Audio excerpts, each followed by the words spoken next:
This week, we give our first impressions of the 2021 Acura TLX, why it seems like more people are driving around at night with their headlights off, and everything you ever wanted to know about motor oil but were afraid to ask. Next on Talking Cars.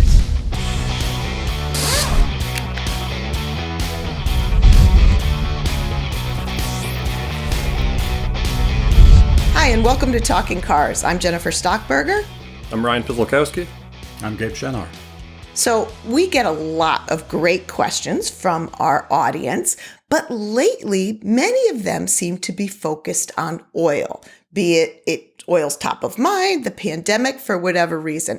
Just to capture a sense of some of those questions, I'm going to read you a couple. The first one from Dr. Avi says, my Subaru Ascent requires oil changes every 6,000 miles. Doing my research on engine oils, Subaru has its OEM oil and filter, but there are different types of synthetic oil that state you can extend the oil change interval to 15,000 miles. What are your expert opinions and data on different oils and their merits on engine performance? Aaron from Pennsylvania says, we've been working at home and driving less since the pandemic and only put a few miles on our cars since we last had an oil change. We've only put about 1,500 miles on them since the last oil change. When should we change the oil? How long could we wait to change the oil? What is the lifespan of the oil if the car is not driven? Basically, I just want to know everything there is to know about oil. So, Dr. Avi and Aaron, we decided that perhaps not only your questions, but others, let's do a little bit of Oil 101. So, for this first segment, Gabe, we're first going to start with you on the very basics.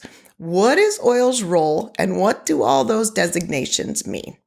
Engine oil is probably the single most important ingredient in your car that will ensure longevity.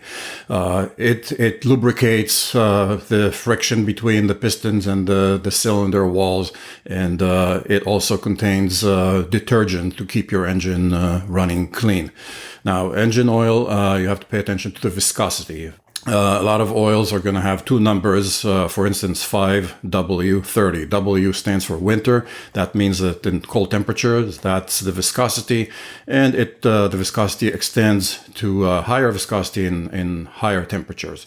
So synthetics tend to be more expensive, but there is plenty of evidence that they last longer. They prevent oxidation in the engine, and they can help you extend the intervals, and that offsets the higher cost.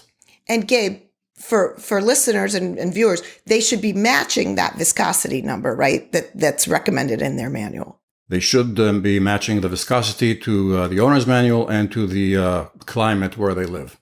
Ryan, is there an expert opinion? Are they better, worse, the same, just different intervals? What's the deal with synthetics? So synthetics is a classic example of modern technology.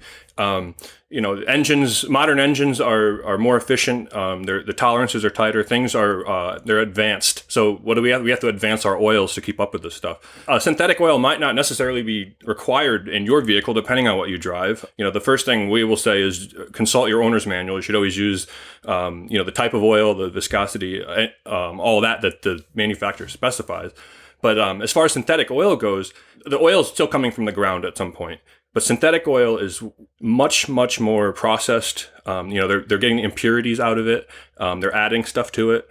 The best way to, think of it in your head is compare rocks to marbles. Okay, the molecules in synthetic oil is more consistent, like marbles, where the consistency or the molecules in the crude oil is more like rocks. There's more impurities or different sizes. They're not as uniform. We've made a better process of refining this oil. It lasts longer. You can go longer on oil changes in most cars, as opposed to the conventional or original oil we used to use back in the day. It has a better temperature range. It runs, you can go from a much lower temperature up to a much higher temperature with synthetics as well. Right. So it's just a decision of paying a little more up front, but going a little longer on the back end, it sounds like. So certainly It's advantages. So specifically to address Aaron's question as well, I did reach out to our chief mechanic again, John Ibbotson. I seem to do this every week, but asking about the time range. Many people are not driving as many miles. And yes, oil will deteriorate over time, even if you're not putting a number of miles on, and maybe even more quickly because you're not driving the miles to heat the engine up and dissipate things like moisture and things like that as well. So absolutely refer to your owner's manual for a time interval. When I was reading some of what John shared, it's actually quite similar to some of the things that happen to gas that we've talked about. You know, you have to get out there and drive your car. Oxidation, they actually said the analogy of much like oxidation browns an apple, it can get into your oil and begin to break it down, chemically break it down. Moisture, you know, even if your car's sitting, temperature changes in the engine will create condensation. Moisture gets into the oil. And if you're not warming it up sufficiently, it won't dissipate. Fuel dilution. If fuel isn't heating up and being dissipated through the hot engine process, fuel can get into the oil, and viscosity loss over time. You both talked about additives. That's the other thing, Gabe mentioned detergents. There's additives to prevent the oxidation. Those also can deteriorate over time. And absolutely, Ryan, to your point, those additives are meant to have greater longevity in the synthetics. So refer to your owner's manual. If you're not accumulating the miles, look at the time interval. And as we know, many new cars have an indicator actually in the dash that's telling you what your oil life is and when you need to make those changes. I love the marbles and the rocks analogy. That's a great one. So hopefully that's given everybody a little food for thought and something else to consider when we're not putting a lot of miles on our cars. For those that don't know, CR is a nonprofit, and we're able to do all of the work we do, including anonymously buying our test cars and producing this show through memberships to our website and magazine, as well as through donations. What the Talking Cars donation program will do is allow loyal Talking Cars fans to show support for the podcast, assist in supporting the costs of producing the podcast, as well as support all the work CR does to keep consumers safe. You'll be able to contribute either as a one-time donation or on a monthly basis. Even $5 a month really helps. Go to cr.org/give Talking Cars to find out more. In any event, we'll keep delivering Talking Cars each and every week. Again, go to cr.org/give Talking Cars to find out more.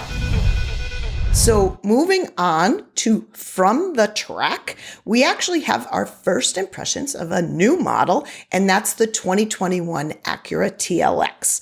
Just a couple stats here. Price range on the new Acura TLX range from $33,000 to about $48,900. I'll let Gabe talk about how this car is positioned a little bit, but it's originally going to be offered with front or all-wheel drive, always a nice advantage. 2 engine options, a 272 horsepower, 2-liter turbocharged 4-cylinder paired with a 10-speed automatic. Later in the spring of 2021, there's going to be a higher performing Type S version with all-wheel drive and a 3-liter turbocharged V6, which will put it at about 355 horsepower. All trim levels coming with forward collision warning, automatic emergency braking, pedestrian detection, lane departure warning, lane keeping assist, and all but the base trim with blind spot warning. So Gabe, if you could give us a little context about, one, how the TLX is positioned, but also your first driving impressions. So the TLX is positioned in a way that straddles both the compact sports sedans, such as the BMW 3 Series, as well as the midsize sports sedans like the BMW 5 Series. And of course, with the demise of the RLX, which was Acura's flagship sedan, that's the role that Honda/Acura is hoping for it. So we'll see how that plays out in the market. But what that means is that dimensionally, the TLX is a little larger. It's longer and wider than its peers, natural peers. And what that means usually is that it gives you added weight. And added weight is never a desirable thing because it doesn't do any favors to acceleration or fuel economy. As far as driving it, the TLX has never been such a standout. It always lacked some pizzazz next to its rear-wheel drive-based peers. And I think that Acura maybe missed an opportunity here because they like to reference the NSX supercar and kind of like give the whole line a halo effect. I think if I were Acura product planning, I'd say this car needs to be a rear-wheel drive-based car. Now that we have Kia and the Genesis with rear-wheel drive-based cars, and the next Mazda 6 is probably going to be a rear-wheel drive-based car, that was their opportunity. As far as driving it, it's a pleasant enough sedan. It rides decently, and fit and finish is really good. The seat's comfortable, but there's nothing really that wows you when you drive it. And I think something that is really of note are the unintuitive controls, which we are already on record panning in the RDX SUV that we tested a couple of years ago. Ryan, similar thoughts to Gabe, or do you have something different to share? Very, very similar. Yeah. I was very underwhelmed by the car when I drove it. Like Gabe said, it's kind of slotted in this in between segments. It's like a 3 Series and a 5 Series, or somewhere in between size wise. I don't know. It feels bigger than smaller. I think it's on the bigger side of things. The car, it feels pretty wide when you're in it, and it just feels kind of heavy and big. It goes pretty good. I thought it had okay power. Engine likes to rev, but handling wise, the steering, it turns in quickly, and it feels like it hugs the road, but it's just not exciting. I think Gabe used the word pizzazz, and there's none of that. It's just kind of it's kind of boring, but it's pleasant enough. I think it rides fairly well. The seats are comfortable. I can get comfortable in the good driving position. The infotainment system, I've never been so infuriated with that trackpad in my entire life. It's worse than the Lexus, the Lexus trackpad. It's just, I was very angry driving it. But if you can get past that, it's not a bad car. It's just, it's not my cup of tea. Yeah, so for me, I actually had 2 epiphanies with the TLX. The first one was there is a big difference between driving the car and operating the car. So I was like, back in my day, when I was young, driving and operating the car were much more the same thing. You didn't have all these other things that you were doing. For me, driving the TLX is actually very nice. I think the shifts were super smooth. I think the 10-speed was great. I had plenty of power for me. I can see, maybe unlike you guys a little bit who want a little more nimble, I could see where the size would work for somebody who wants a sporty looking feeling, but also as a family, for example. But on the operating side of the car, again, for those who don't know, this Acura touchpad is like a touchpad on a computer, but it doesn't operate like that. You have to linger much longer to make your selections on the screen. There is no touch screen option. Ryan hit the nail on the head. It is infuriating to operate. So it resets. It doesn't leave it where you left it. Right. So you're forever chasing it. You're forever taking your eyes off the road, right? It's distracting. And to Gabe's point, we already voiced this on the RDX, but absolutely for anyone who is thinking of this car, try it. And we mentioned the world straddling 2 classes, and I think there is another straddle here with regular or midsize sedans, such as Toyota Camry or Honda's own Accord. But if you want the all-wheel drive, the Camry is now available all-wheel drive. You can have a high-end Subaru Legacy, the XT, with turbo power and all-wheel drive. So and the Kia K5 is coming out with all-wheel drive, and Nissan Altima is available with all-wheel drive as well. So there is that kind of straddle as well. And these high-end family sedans, they cost like $34,000, $35,000. They have all the amenities and the size, but just not the brand. Yeah, so it'll be interesting. My second epiphany on this car, very briefly, was I'm not a fan of dialed-in driving dynamics. This had a drive mode setting where you could go to sport or comfort.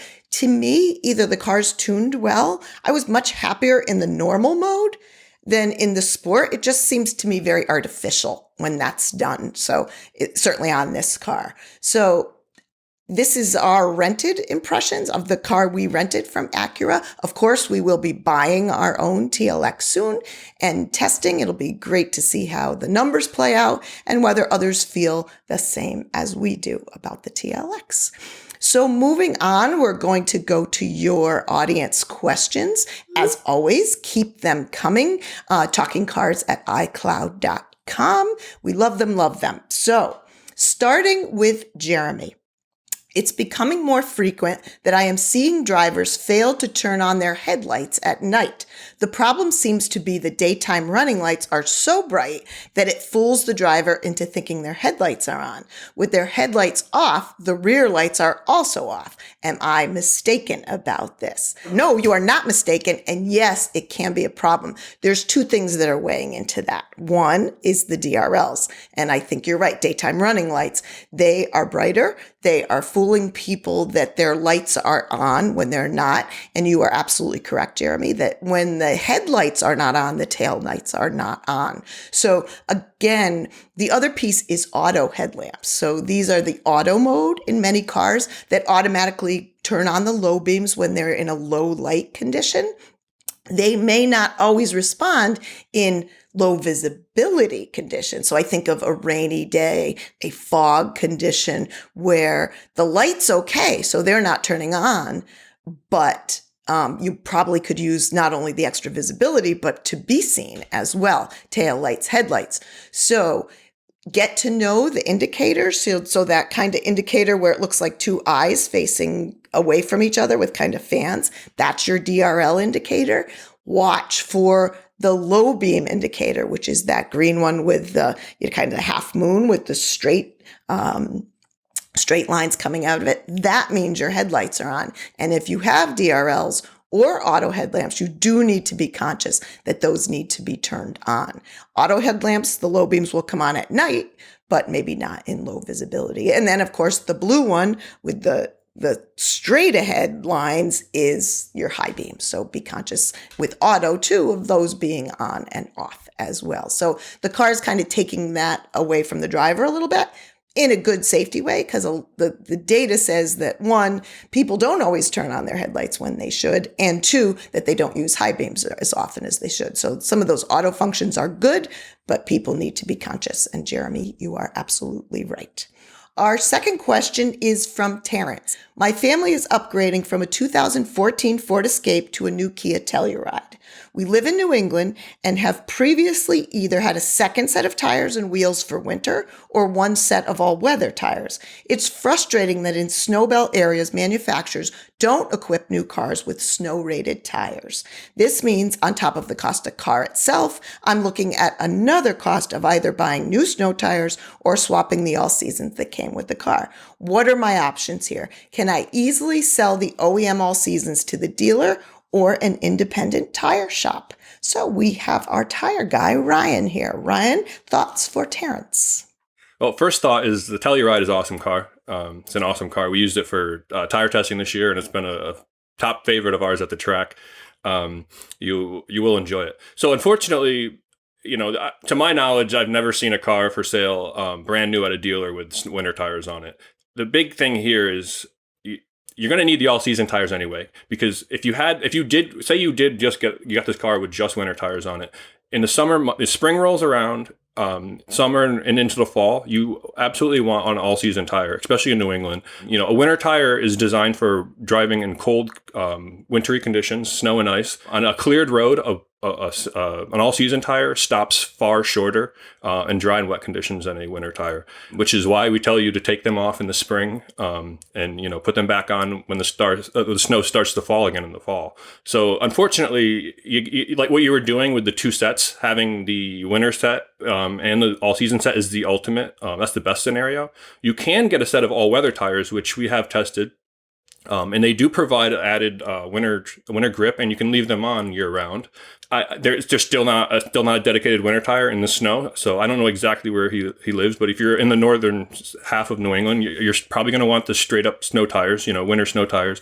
And then switch to the all seasons in the summer.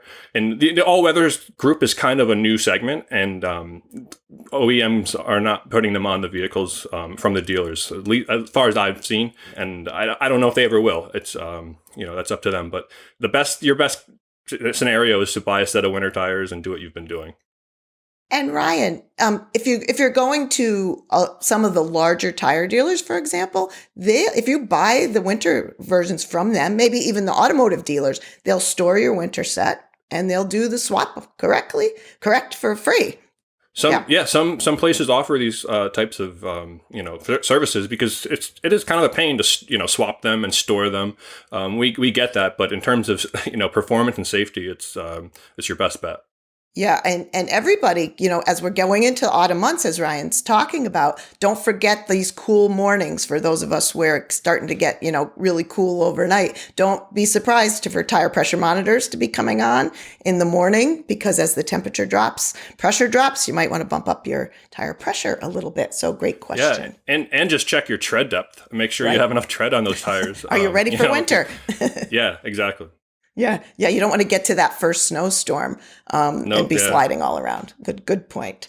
So Mike from Loveland, Colorado says, I'm thinking about selling my Mustang GT and getting something I'd be more comfortable letting my 16-year-old drive.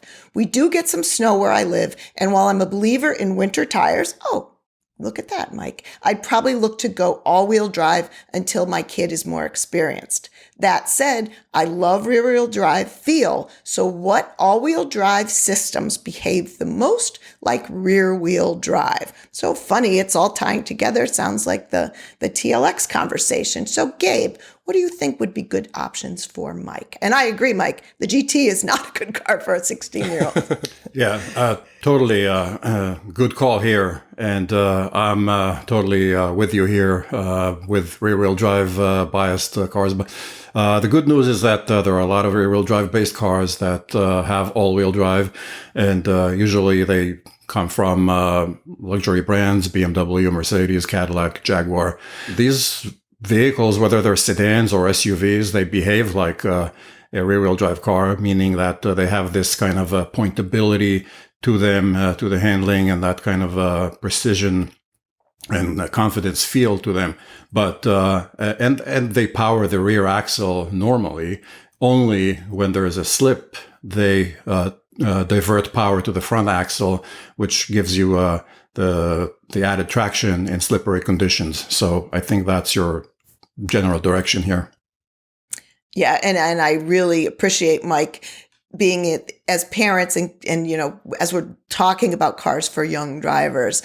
The car selection has a lot to do with their safety and recognizing that the most powerful, Mustang GT type of car might not be the right choice is a great point. So keep that in mind as we're selecting cars for my 16-year-old who's in school upstairs right now. So that will do it for this episode. As always, see the show notes for any of the topics we talked about. Keep your questions, 30-second video clips coming, talkingcars@icloud.com. We love them. Stay safe, stay well, and we'll see you next time.